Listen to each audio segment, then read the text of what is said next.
What is up, Super Tubers? It is ID from Geekdom, and on this video, we're going to have a very special What If, and I am, of course, joined by the undisputed prince of the What Ifs, only because QAAMAN has more YouTube seniority, Mike from Laughing Stock Media. How are you, sir?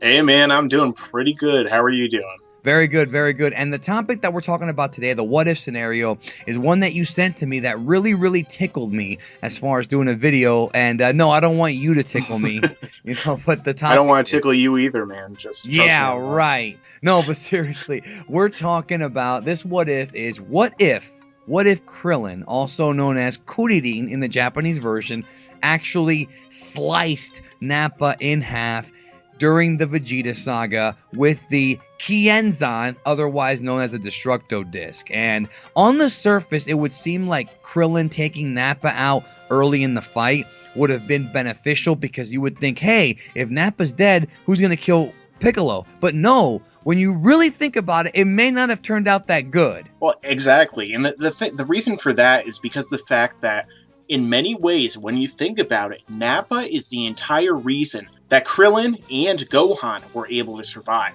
And the reason I say this is because the fact that Nappa was the one who wanted to have fun. Nappa was the one who wanted to play around with them, kind of toying with his food, so to speak. And he originally was going to kill Piccolo regardless. And the fact of the matter is that he might have killed Piccolo by accident when he was trying to kill Gohan.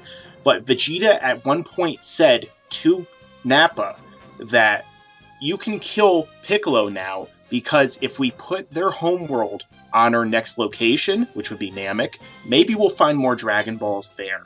So you believe, in your eyes, you believe what would have happened is, let's say, Krillin would have sliced Nappa in half with the Kienzan. And as we saw in the show, Nappa moved out of the way barely. He was going to take the move. Vegeta yelled at him and said, don't be a fool. He moves his head. It slices his cheek. So we know that move would have probably decapitated the guy.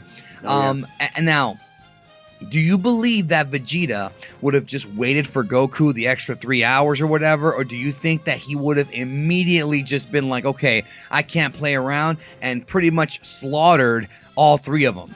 Oh, absolutely. I think that Vegeta, seeing his comrade being killed, and I'm sure that Vegeta had some sort of respect for Nappa up until the point where he was crippled and couldn't fight anymore and then killed him, probably because of the fact that it was dishonorable to be a Saiyan and be crippled, Vegeta and not thought be killed. Vegeta thought he was worthless at that point.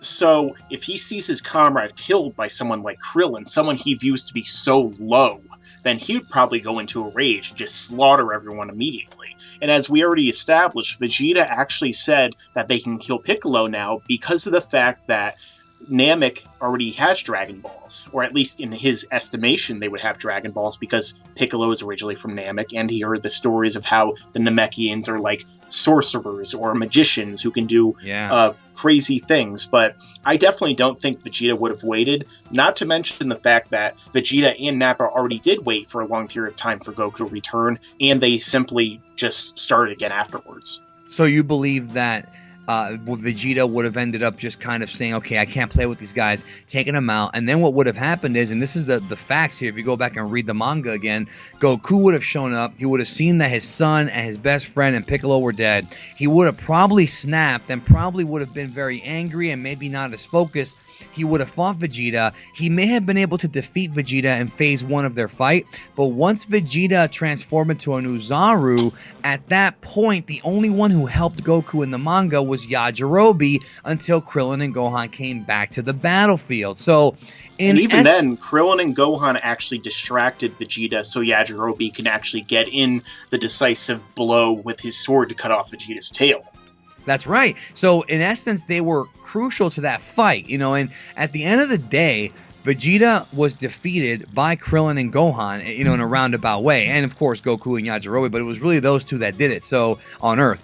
So what would have probably happened is, without Krillin and Gohan there, Vegeta would have probably spotted Yajirobe, or Yajirobe would have just left. He would have never had the chance to cut his tail off. And then Uzaru Vegeta would have probably stepped on Goku, and that would have been it. Then he would have probably left the Earth, gone to Namek, and been killed by Frieza, because there's no Z fighters there to help him or no Goku, and then Frieza would have attained immortality, or maybe he wouldn't have because he never knew the password to the Namek Dragon Balls, but he would have at least killed all the Namekians, and then we're screwed. There's no more series. So the funny thing about these what ifs that we do is that a lot of the times they end up bad. Like a lot of times when one small little change of direction occurs, the entire show, the entire manga, the entire series has changed. Exactly. Everything is so interweaved and interconnected and integral in the point of the plot that if one thing happens or doesn't happen, everything is dramatically changed. And even if, say, in a crazy way, and even in the original, Goku is defeated by Vegeta, but somehow, let's say, the Rage Boost allows him to defeat Vegeta, he's still going to go to Namek on his own, and he's still going to get killed by Frieza. That's even assuming that the whole reason why everyone went to Namek in the first place to try and get those Dragon Balls to wish back the other Z fighters is because Krillin overheard it, as opposed to Gohan. He overheard Vegeta actually mention Namek. Yes. So Krillin being dead completely changes that. It's very unlikely that Goku ever would have gone to Namek, even if he somehow did win. Vegeta would still go to Namek and probably be killed by Frieza. So everything that you said is completely true. And I don't even know if Frieza would have even bothered coming to Earth. So it would have just ended up being one of those things where nothing, just this, the series just continued. And maybe 17 and 18. I mean, at that point, I'm sure Dr. Gero would have gotten the evidence that Vegeta and Goku, or I'm sorry, that Goku was dead. So he may not have ever finished the artificial humans. But we're going too deep into that. I don't want to go down all the way down that part of the series. Just focus on this. And it's interesting because, a lot of people might be skeptical about how strong Krillin's move, the Kienzan / Destructo Disc, was. But, clearly Vegeta knew that the technique, even though Nappa was seriously a lot stronger than Krillin, that technique itself is such a unique technique, the energy cutter, that even though Nappa was stronger, that thing would have sliced him in half. Vegeta saw it, Nappa didn't. Nappa listened to Vegeta, moved out of the way, but the reality is, had he not, he would have been dead. And actually, Nappa, it's funny how it works in Dragon Ball. Nappa dying just a little while before he actually did changes the entire series in many ways. Things have to happen a certain way, not just in Dragon Ball, but in life. Yeah, and let's also think about this, too. For anyone who's doubting the power of the Kienzan, Krillin cut off Frieza's tail, and Frieza's power level was over 1 million at that point. So the fact of the matter is, even though Frieza was caught off guard, it never should have done any damage to him, considering how people would say, oh, it's a weak move. Goku eventually uses the Kienzan against Super Gotenks Buu. No, it's a very powerful technique, and it does explain, I'm not going to get into Revival of F spoilers, but something similar does happen in Revival of F, which I'm not going to get into here, but it does kind of explain that even though a technique is used by a weaker character, a certain technique, a certain way it works, can have serious repercussions. I actually believe that Piccolo's Makanko Sapo, aka the special beam cannon, would probably drill through even people who are more powerful than him, because if they drop their guard. So like, even if he did that move on somebody like Perfect Cell or even Super Perfect Cell, if he's not paying attention, it's going to drill a hole right through him, because that's the power of the move. Yeah, well, the entire reason he made it up in the first place was to kill Goku, because Goku was stronger, so he knew that with the piercing force of the ki focused into a single point, it would go through a stronger opponent. That's it. Well, Mike, that's going to do it. Basically, we're glad that Nappa moved his head about 2 inches and saved us from the world ending. Go ahead and plug your YouTube channel, my friend.